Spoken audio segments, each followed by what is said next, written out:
I am actually from Hilton Head Island, South Carolina.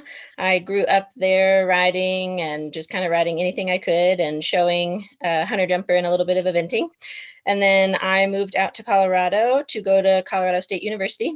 So I went to the equine science program out here, had a ton of fun. And then in 2012, did my first extreme Mustang makeover, and it's kind of been a love ever since. So at what point did you find out that Mustangs were really a thing? Yeah, I didn't really know much about them living on the East Coast. In early 2000s, there wasn't a lot of opportunity to work with Mustangs on the East Coast. So it was mainly when I moved out here to Colorado, started learning a little bit more about them. I heard about the Mustang makeover competitions. Like I said, I'd grown up in the English discipline, so I did hunter jumper and eventing, and when I was growing up, there were no Mustangs doing that really.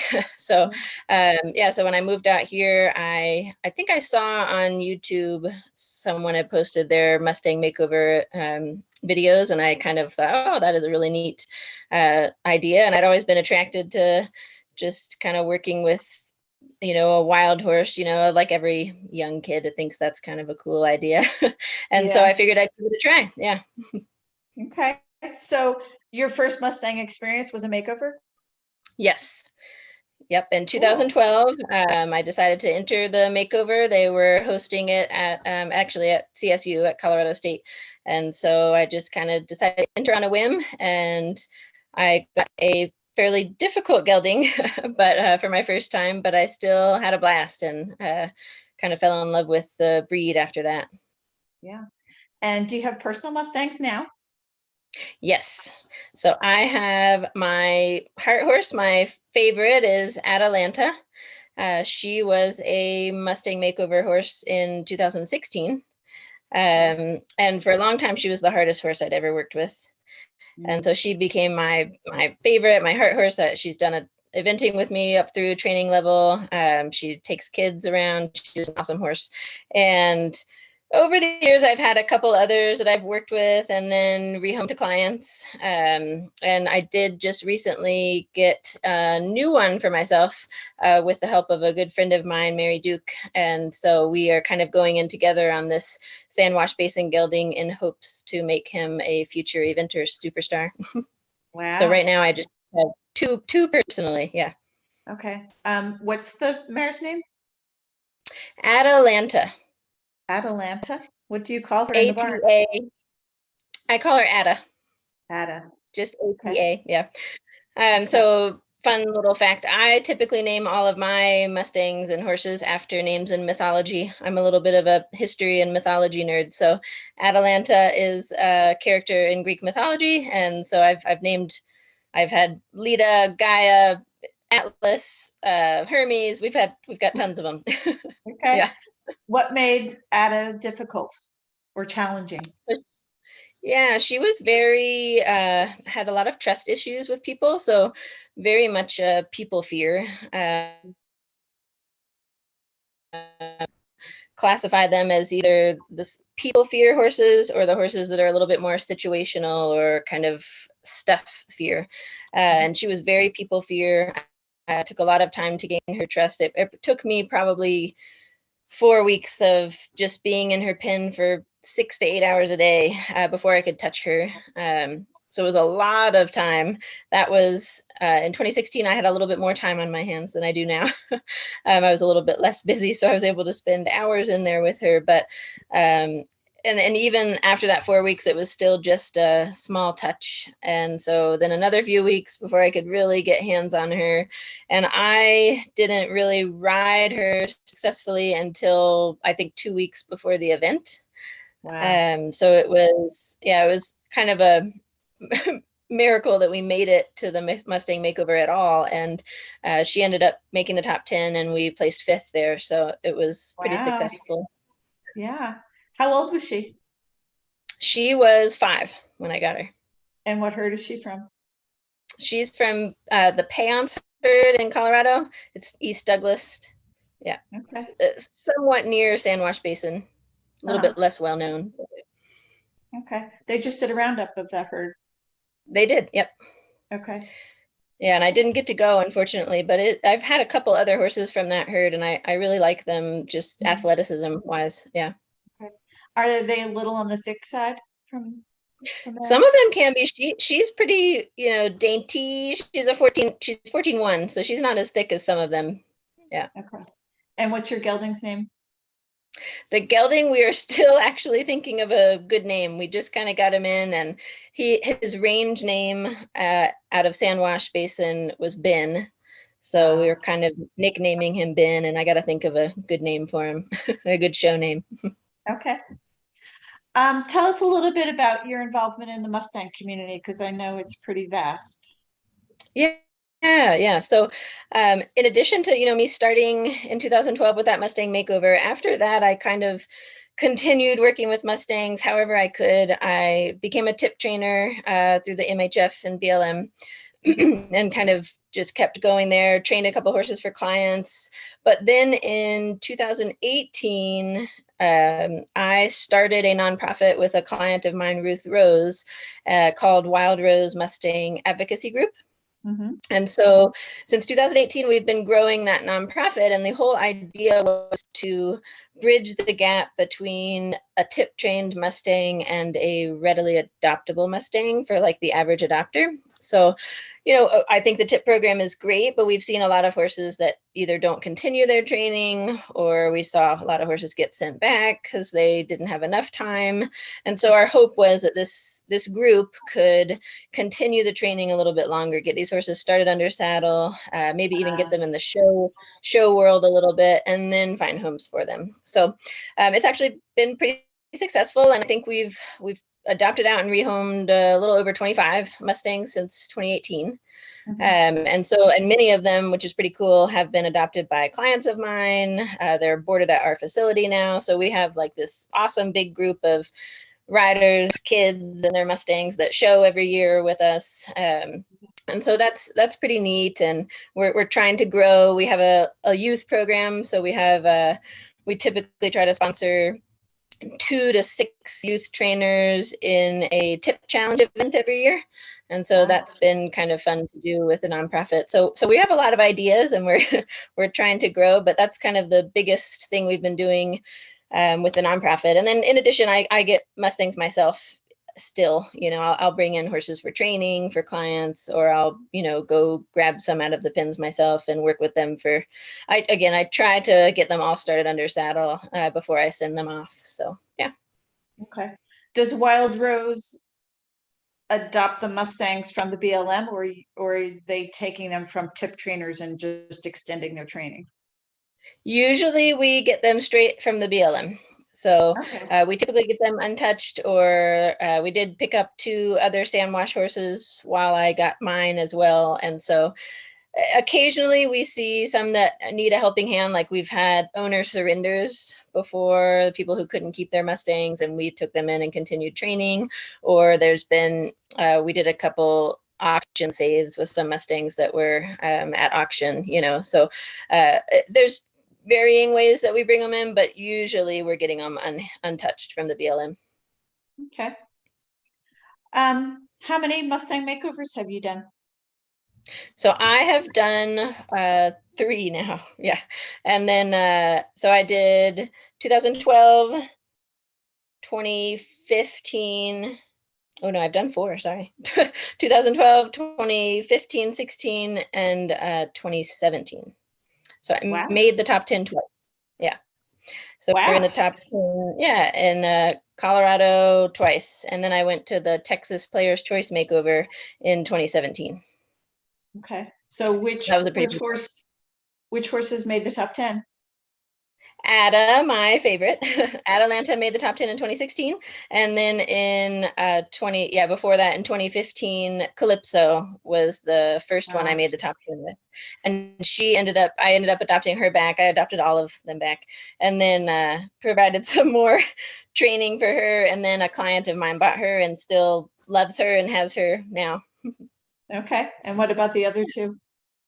The other 2, yes, the 2012 horse was adopted by a kid that loves him down south, and then 2016 17 mare Lita was adopted by a client of mine that has been riding with me since 2017 and boards at the facility. So now Lita is in our program and used in lessons. Wow. You have a Yeah, giant Mustang family. we do. It's very big. Yeah. Yeah. Can you tell us a little bit about how you approach gentling and training of these wild ones? Sure. So, my approach to training, I try not to kind of stick into a box per se. All of the horses are different. And so I always want to go in with an open mind to every new horse. We've done a lot of actually pretty cool things with the nonprofit. We were able to do 2 years ago a study funded by Temple Grandin, where we were working with a group of 12 Mustangs and the idea was to prove that you can use both positive and negative or traditional methods when working with these horses, when gentling them. So, when I got to do that study, it kind of opened my eyes to the fact that, yes, you can merge these two training ideas, whereas in the past, people have thought, oh, no, if you're positive reinforcement, then you are only positive, or if you're Yeah. negative, then you're only negative. So it was a really eye-opening experience. And so now working with all of my new horses, I kind of let them tell me, what type of training we need to do. I'm always trying to go, I always tell people the biggest thing for me is slow is better.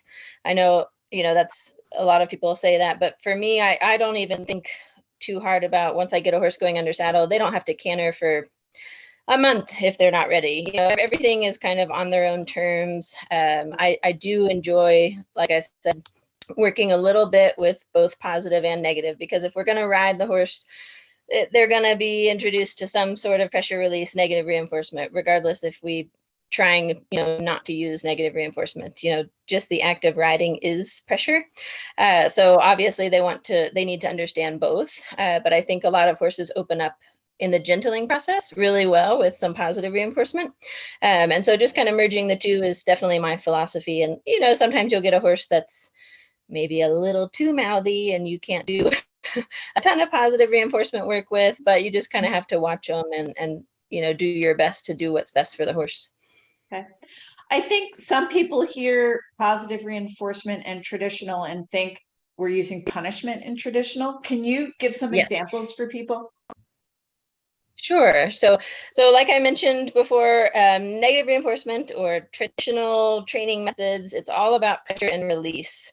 And so I totally agree. When people hear the word negative reinforcement, they're thinking that it always means punishment, but all it is just teaching a horse to kind of move away from pressure, give to pressure, that you're going to give some sort of release. And the pressure can be as simple as you just looking at the horse, right? Yeah. You can just be standing there straight on looking at the horse. And if they give you an eye or an ear that you want, or they look at you, then you turn away, and that's the release. So it can be so minimal pressure. And I think people forget that. And that's something that I really like to use, because that fine tuning and just being able to use your body language with a little bit of pressure is pretty neat once you can, get your point across that way. And positive reinforcement is food. Yes, but it also, can be scratches. Yeah. We've had some horses that, we've had some horses that won't take food yet, and their favorite thing is getting some scratches. So I kind of still call that positive reinforcement.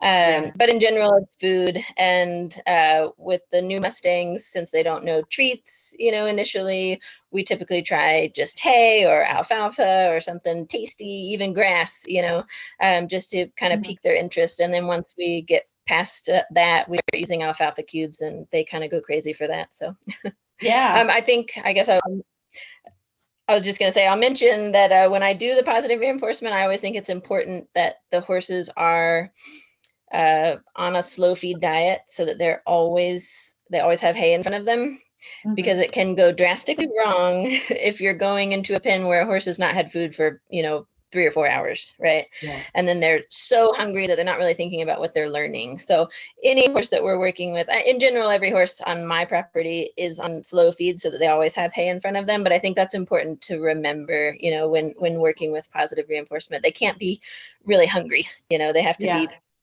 comfortable. Yeah. Yeah. Have you had experience with a Mustang who really just is not food motivated? I definitely have, yes. And so with those horses, either they're very shut down, because they have so much fear and they Mhm. just can't open up enough to want to eat in front of you, or they just don't want to take any food, but regardless of the reason, we typically will move on to that kind of more traditional pressure release bit of training initially until we get them to open up a little bit. And then eventually all of them have come around to wanting food, but sometimes for sure we have horses that, I mean, for the first month or even more, they don't open up for food at all. Yeah. Do you find those horses typically to be more challenging to gentle? It can slow the process down in the beginning for sure, just not having that kind of fun motivator, but it's certainly not impossible. And obviously, before I kind of got into positive reinforcement, I didn't use it at all, so it was all traditional methods and pressure release, when I first was working with them. And I know tons of people who do it that way as well. And it's totally possible. I just think that for a lot of horses that have fear or that just a little bit more worry, that kind of making work fun, it does help motivate them a little bit. And going back to that study we did, it was pretty fascinating to see the difference in the horses that went through that program as Mhm. opposed to the ones that we have done traditionally. Nothing wrong with that, but these horses were lining up. It was incredible to have their session. And like I said, we had 12 Mustangs, so it was really funny. We'd have like a little pin and we'd be working with one and we'd have a line of the other ones waiting for their turn to come in that pin and have their session. So it was really fun. Yeah. Okay. Can you tell us a little bit more of the specifics of the outcome and the things you learned from that study? Yeah. So initially, we had hoped to split the group and be able to do traditional methods with six and positive reinforcement with the other six. But we had kind of a lot of hiccups with the study. The horses came in from the BLM with strangles. So we had to kind of pause the study for a long time. And then it was during COVID. And so we had to pause it again. So we ended up just doing everybody, starting with positive reinforcement for the gentling process. And then we slowly introduced traditional pressure release techniques. Once they got to the point where they were leading and halterable and touchable, we introduced pressure release in the round pen, kind of like their first bit of sending and round pen work. And then we were able to kind of add that on as we started them under saddle. So at the end of our study, we did a couple tests. We did a cognitive bias test, which was super interesting. They've used it on cattle, quite a bit actually. Cattle that have been dehorned without pain medication. And Oh, so the idea is, in the simplest terms, the cognitive bias test is testing, their outlook on life. So whether they're like a glass half empty or a glass half full kind of okay. kind of attitude. And so it was pretty neat. Just to a quick overview, we were having them see like a whiteboard and then a different colored board. And every time they saw the whiteboard, they got a cookie. And every time they saw the dark board, they did not. And so we had to kind of train them that the whiteboard cookie and the other one did not for a while. And so once they had done that for a couple of days, we would introduce a completely new colored board. Mhm. And the horses that were, more positive outlook on life would immediately go to that new board and touch it and expect a cookie, right? Because Yeah, they want to try everything, right? right. And an animal that say had not or had some negative experiences in their life and maybe were more, glass half empty attitude, they would not even try to touch it because they weren't, into the game per se. So it was really neat that every single horse in our study passed with flying colors except for one.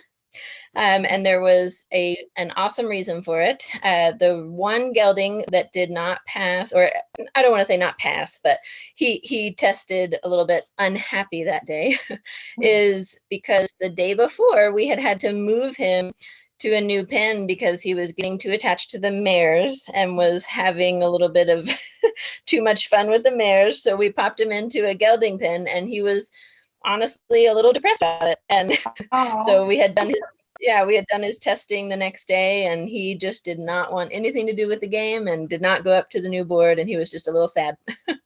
So Oh, that, yeah, that was a really cool test to see that these horses were just, their outlook on life was so positive. You know, they'd never had anything.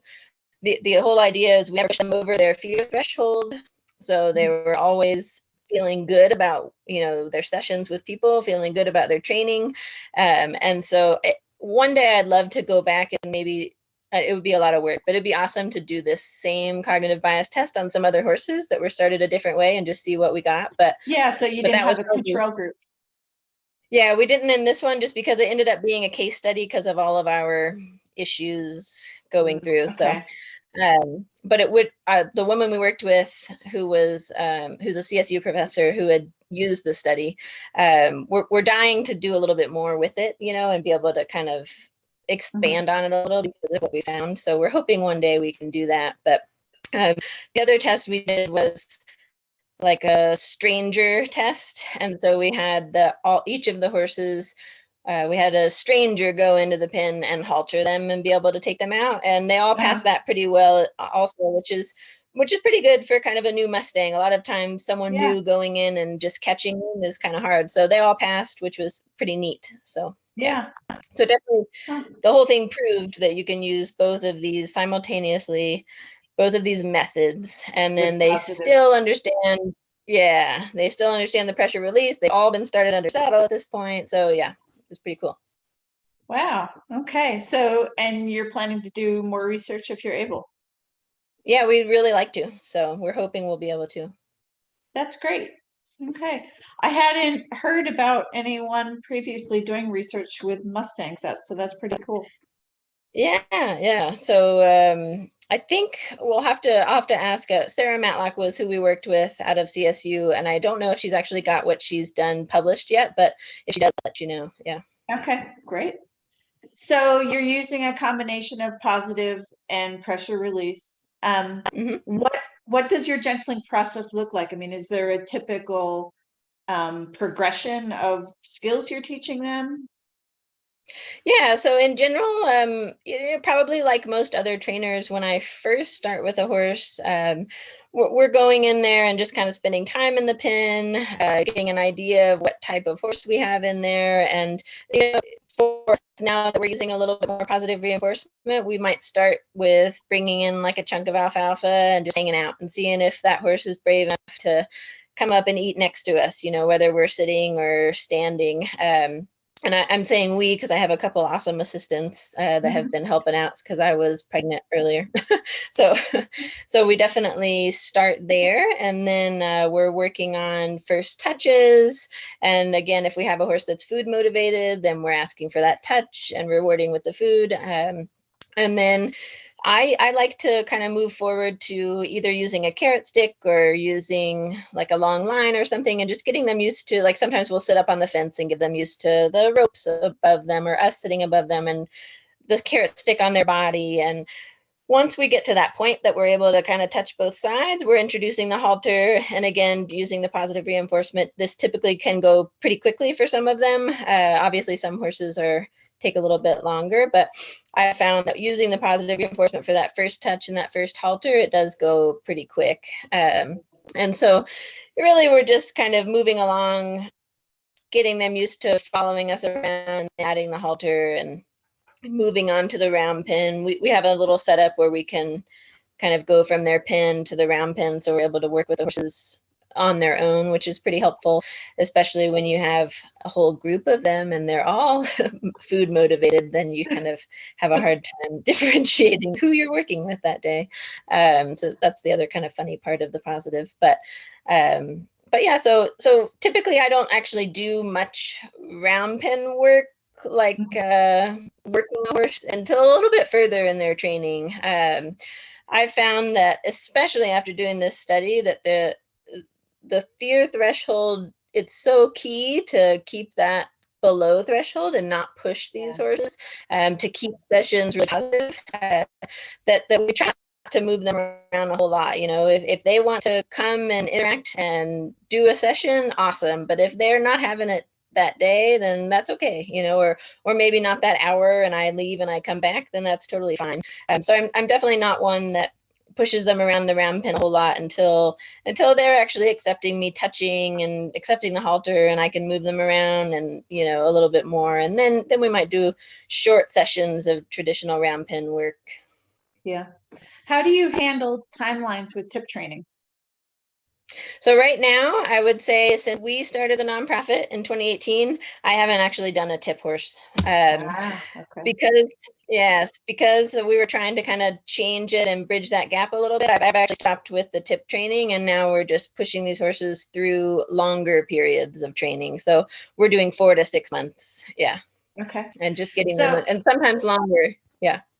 okay. So because you've identified that gap, and I see on groups on social media a lot people who get a tip horse and say, what? They said this horse was tip trained. It's wild. Do you have any thoughts, tips, input about that? Both for Yeah, the and adopters. yeah, going back to that, that's definitely why we started the nonprofit, is to try to help and not have that happen so much. But my advice would always be that if you're getting a tip horse, either see if you can continue working with that trainer, Mhm. to be able to help, or definitely find someone that can help you. I mean, even an experienced horse person still needs help, or still needs someone on the ground to kind of help out and see a different perspective. So my advice is always to find an experienced trainer to kind of help you along that journey, especially if they're going to be going from tip train to under saddle. Just a little bit of help goes a long way. Yeah. Right. Can you tell us a little bit about challenging horses you've gentled, and maybe some that have, big success stories? Like I know some of your personal Yeah. eventing horses are Mustangs. Yes, yes. So going back to my heart horse, Atalanta, she was my 2016 makeover horse, and like I said, she was pretty difficult, and it was pretty miraculous we even made it to the makeover. Mhm. And I even went into that makeover saying I was not going to buy her back because I could not afford another horse at the time. But I ended up buying her back, of course. I just couldn't let her go, and so since going to the makeover, she did flew kind of through the levels in venting. Particularly, I got her going beginner novice and then novice. And in her first season of riding novice level, she qualified for American Eventing Championships, and they were in Colorado that year in 2018. So we were able to go to the AECs, and she placed 10th in the novice division, and actually we Cool. were top. Yeah, we were top pony rider that year, which was kind of cool because she's 14-1. Yeah. And so then she went in, moved up to training level, and was awesome. Every single show at training level was in the ribbons. No cross country penalties, and we qualified to do the Rebecca Farms training 3-day. Unfortunately, she sustained an injury right before we left. And so we didn't get to actually go. Yes. So that was kind of a bummer. But What happened? even so, so we were having a jump school right before going, and unfortunately, the footing was not ideal. We're out here in Colorado, and we can have some pretty hard footing. And she came up just a little bit swollen the next day, and so I ended up kind of having the vet out and taking a look, and she ended up a partial tear suspensory. So it was kind of a long recovery after that one. Yeah. Wow. But she did come back and is fine. It was luckily a small one, and it was one of the things where I was like, oh, you could probably show her because the ground is so soft down there.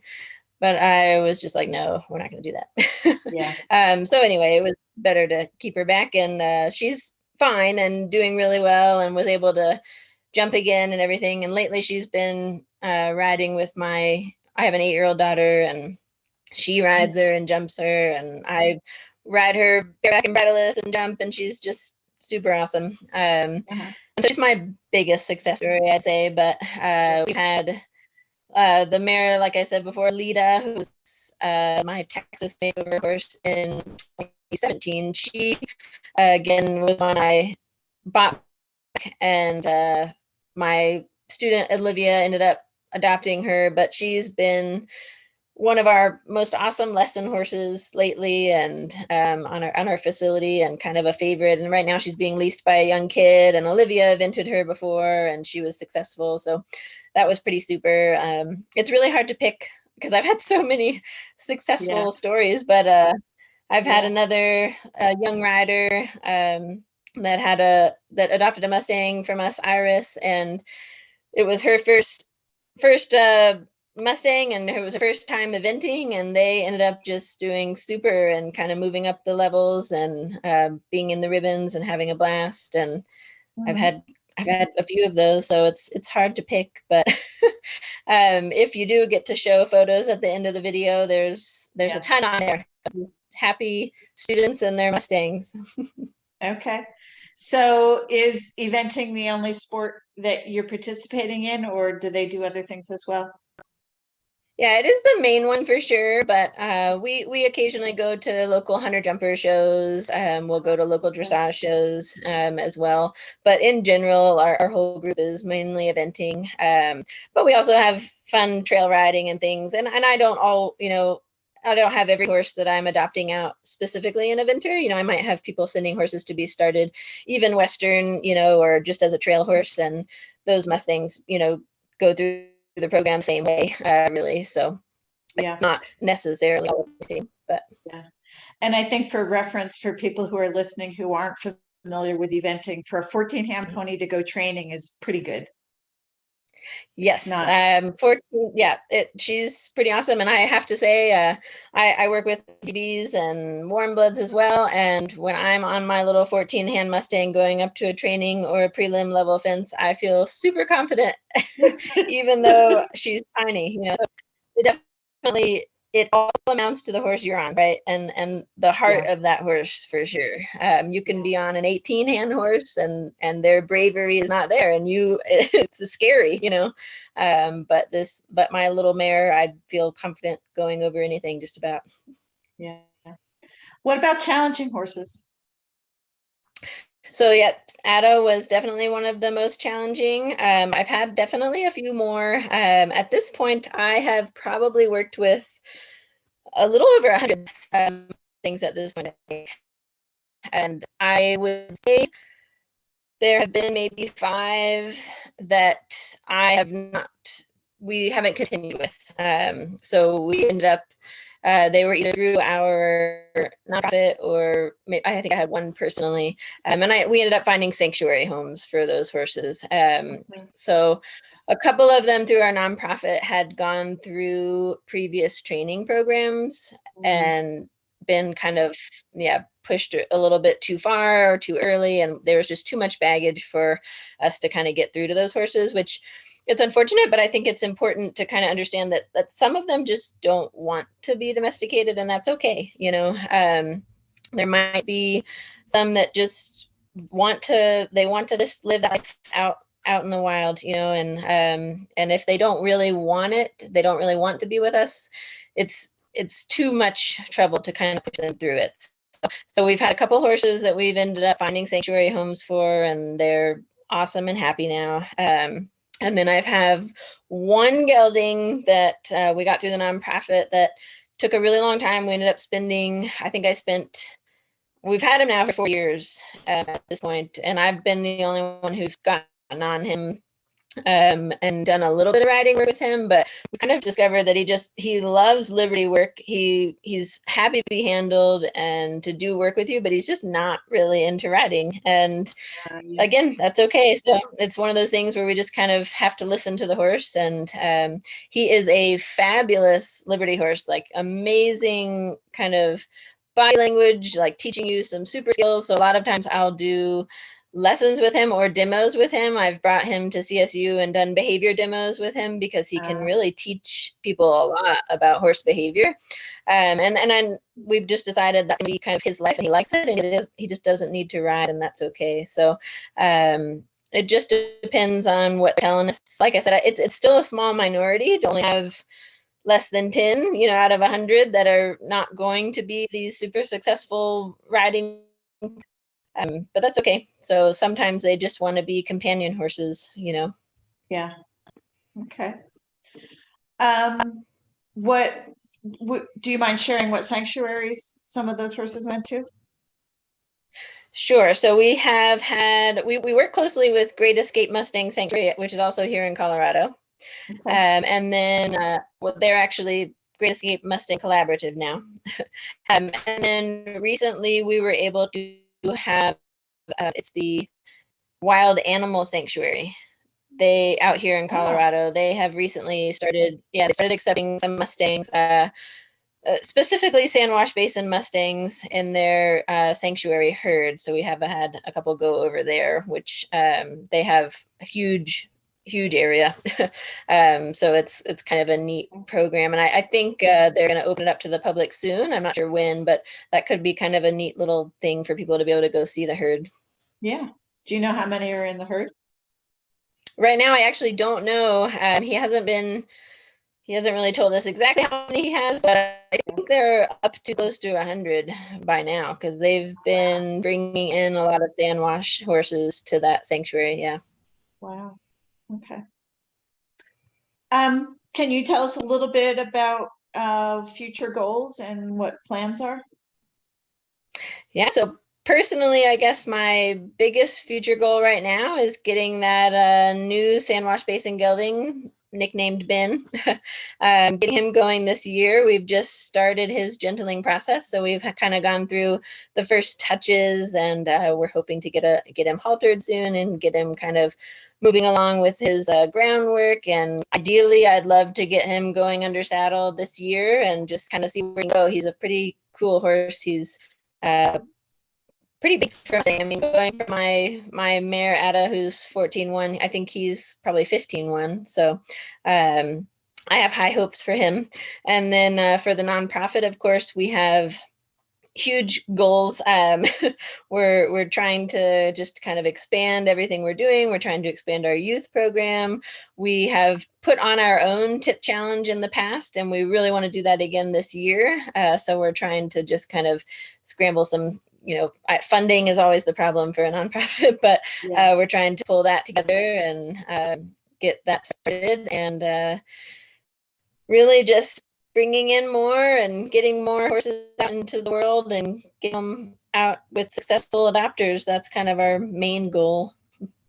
Okay. So how do you get funding, and how can people help if they're interested in helping? Sure. So the main way we get funding right now is just private donors. So we have options where people can actually sponsor a Mustang. So any of the new horses we bring in, we try to find either a group or an individual who wants to sponsor that horse's time with us, and like I said before, it's usually around 4 to 6 months where these horses are going through, initial training and then getting their saddle. Some horses may be a little bit longer, some are a little shorter. But the sponsorship program is kind of our main one. But we also do some fundraisers throughout the year. We actually have our main fundraiser coming up March 25th. We do our annual Denim and Diamonds dinner and fundraiser. So that's kind of our main one of the year, and that's coming up. People can attend, and we have a nice silent auction and some cool stuff there. So we have our website as well that people can kind of just go on and become sponsors that way. But it's definitely hard, with a nonprofit. But I think we've developed a pretty cool following out here in Colorado, and we have a pretty awesome group of supporters. So I think if we can just continue growing a little bit, we'll be able to bring in more horses and make a little bit more of a difference for sure. Okay. And if someone is interested in adopting a horse through your nonprofit, what is that process? Sure. So typically we start with either someone coming out to meet me and seeing what horses we have available. We have our online adoption application, and that gives us a little bit more of an idea of what the adopter is looking for in their experience. I have done this enough times now that I pride myself on knowing a little bit more about how to match people with the right horses. Mhm. Obviously, sometimes, people have the idea of what they want and it might not be what they need. So I try to, match the right horse to that level of adopter, and also personality wise. So coming out to meet me and see the group of horses we have is probably number one. I want to see people. I want to see them work with the horses. I want to talk to them, So in addition to our application, they start there, and then most, like I said before, we try to get these horses started under saddle. So I usually offer a couple lessons on the horse, or a couple lessons on even one of our other Mustangs that are one of our lesson horses, while I work with the horse they're interested in. And the more I can get people out, the better.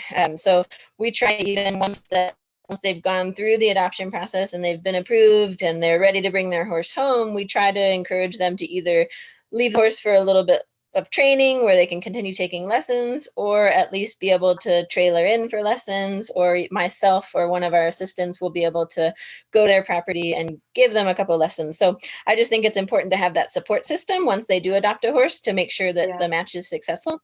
And that's probably been our biggest the reason for our success, I would say, is that we can offer that support system and be able to help people along the journey as they start to bond with their horse and learn about their new horse, because there's always that learning curve when you bring a new horse in, right? You have the idea of how this horse is going to be, and they go to their new home, and they might be a little different, and it can set some people back sometimes. So having a support system is pretty huge. So, I think just the whole process, we try to be there for them for it. Yeah. Okay. Do you have any advice or tips for someone who's interested in adopting a Mustang, but maybe doesn't have a whole lot of experience in terms of ever having trained a horse? Yeah, so going back to that, I always recommend, if they're near us, for one, come take some lessons or come watch. Since we are so close to Colorado State University, and I actually teach a training course at CSU right now. So we actually have a large group of students that want to learn more about training Mustangs. So it's a very similar to that person you describe as someone who doesn't have experience, but they can come out and volunteer or come out and observe and be able to be a part of it and learn more. So we are totally open to that. And we have a pretty big group of volunteers that come out here and work on the farm and help out, but also the benefits is that I will do a volunteer training demo every month, and let the volunteers come and watch and be able to, and I can talk to them about the training process, and they can ask questions and see what we're doing. So that, I think that is huge, for anyone who wants to learn more, is just be around it, is just to come watch and see what's going on. And if they end up, wanting to adopt, then again, they're part of this support system and we can kind of help them through it. Great. So if someone wants to get to know you better, follow you on social media or website, where can they find you? And I'll put all of this down in the comments. Yeah, sure. So Wild Rose Mustang Advocacy Group on Facebook. That's our nonprofit. So that would be a really big one to follow. But then also my personal page is Mythos, a Question. And so that on Facebook and Instagram, it's CST Mythos on Instagram. But I try to, have a pretty post some things about what we're doing, and I always kind of update on all the horses we have in training, and be able to kind of let people know the new horses, new Mustangs, and with the nonprofit, we'll kind of put the info on volunteering and coming out and seeing our training demos. So I would recommend following both of those pages because there's a lot of good info. Okay, great. Well, Cayla, thanks a lot. We really appreciate your time and your expertise. And thank you. That was awesome. Yeah, and please, everybody, go ahead and follow Cayla's pages so you know what's going on with all of the Mustangs in her care. Thanks. Thank you.